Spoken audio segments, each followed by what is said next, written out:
Wajir, a county long marginalized and economically challenged, a silent revolution is taking place. Women are rewriting their fates and those of their families. To an average person living above the minimum wage, 5,000 shillings may seem like a drop in the ocean, but this amount is what Sadia Hussein describes as life-changing. For Sadia Hussein, the journey into business was a liberating one, which means she has taken control of her financial future and no longer waits for her husband to provide everything. Maisha ilikuwa mbaya. Kama tunakaa nyumbani tuongojee mtu mkono yake sio mzuri, unajua. Kama leo hajalipa muziki na pesa, analala hivyo njaa. Leo kama tunaangalia tunaleta kitu, tumeuza, tumepata pesa ya faida kama 800 ama 1500.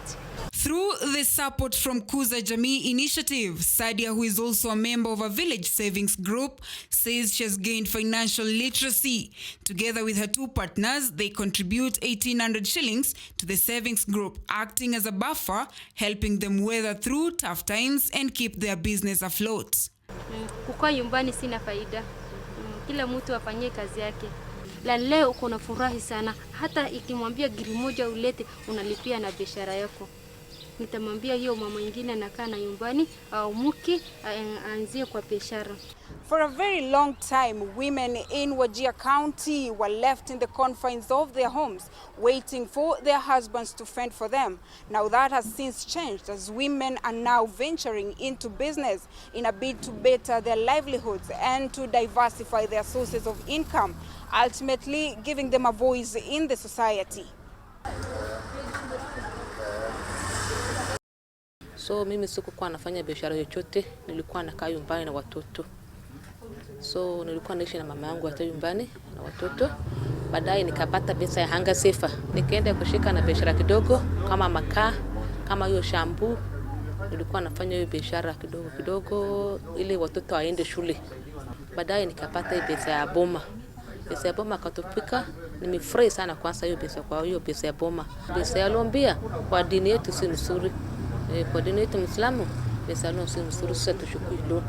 Driven by one goal, to see her children through school, Isha, who is a member of the village savings group, desires to scale her business to more profitability, as she reckons that her days before entrepreneurship were filled with hardships. Mama wanaweza fanya biashara mingi, na biashara ya mama ni mzuri, inasaidia familia. Mama ni familia. Zamani tukikaa kwa nyumba tunongojea mkono ya mtu mmoja, huwezi pata kitu wewe unahitaji wote. Wametufunza vile tuna save kitu, vile tunafanya hii biashara, hatukujua zamani. Ukifunza watoto ya wasichana ni muhimu sana. For many women in Wajir, business is about more than just earning money. It's about breaking free from the cultural shackles and financial insecurity. Abdirahman Ali, a carpenter and one of Zainab's business partners, lauds the growing role women are playing in the local economy. Wanawake sikuzi wametoka. Zamani wanangoja bana ama baba ama mtoto yake. Hakuna wanawake anafanya kazi mbeleni. Lakini sasa hiyo mambo imebadilika. Ile bana amekuja naye anaweza enda kando, lakini ile amepata anaenda kwa mtoto yake, anaenda kwa familia yake, anaenda kwa nyumba yake, haendi kando. Iko sawa kabisa. In less than 3 months, their furniture business has generated 20,000 shillings in profit, demonstrating the impact of even small investments.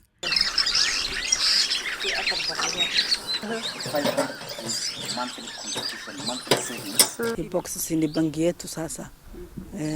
Si bangi yetu, tuna pesa ya kujiunganisha, pesa ya kuchanga ndo tunawekanga. Ni bangi yetu. Amweki pesa kwa bank? Tunawekanga hapa. Mbona mweki kwa bank? Si hapo ndo bangi yetu sasa, hakuna mtu anaweza kufungua hata. Bangi yetu tunatukatia pesa, na tuchaji. Hapa hakuna charge. Right now, I'm seated in the middle of what seemed like a far-fetched dream that a group of women from these parts of the country would convene to deliberate on how to save better for the future, educate their children, and ultimately eradicate poverty. In about 3 months, the 21 women in the savings group have raised up to 50,000 shillings as proceeds from their business. Boma, through its Kuza Jamii initiative, is the organization behind many of these success stories. We have worked and identified about 1,246 participants, and those participants have formed business groups of 3 persons. And in total, we have 430 business groups. Now, with the grant of 60,000, which is the initial grant, they have been able to start businesses. And the businesses they have started are businesses that are going to uplift their families, increase income at personal level, at family and household level, at the community, as well as within the ecosystem. From financial literacy training to asset transfers, Boma's initiative is not just helping women make ends meet, it's helping them thrive. And while the road ahead may be long, these women are determined to keep moving forward and away from poverty.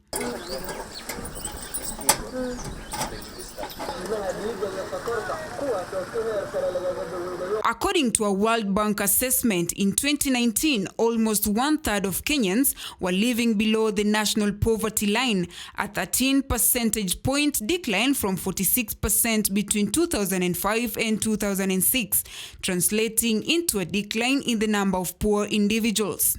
The assessment also showed that arid areas are characterized by poverty rates that are persistently higher than the rest of the country, with Turkana County having the highest poverty incidence at 77%, followed by Mandera County at 71%, Garissa County at 68%, Tana River County at 67%, and Wajir County at 66.3%.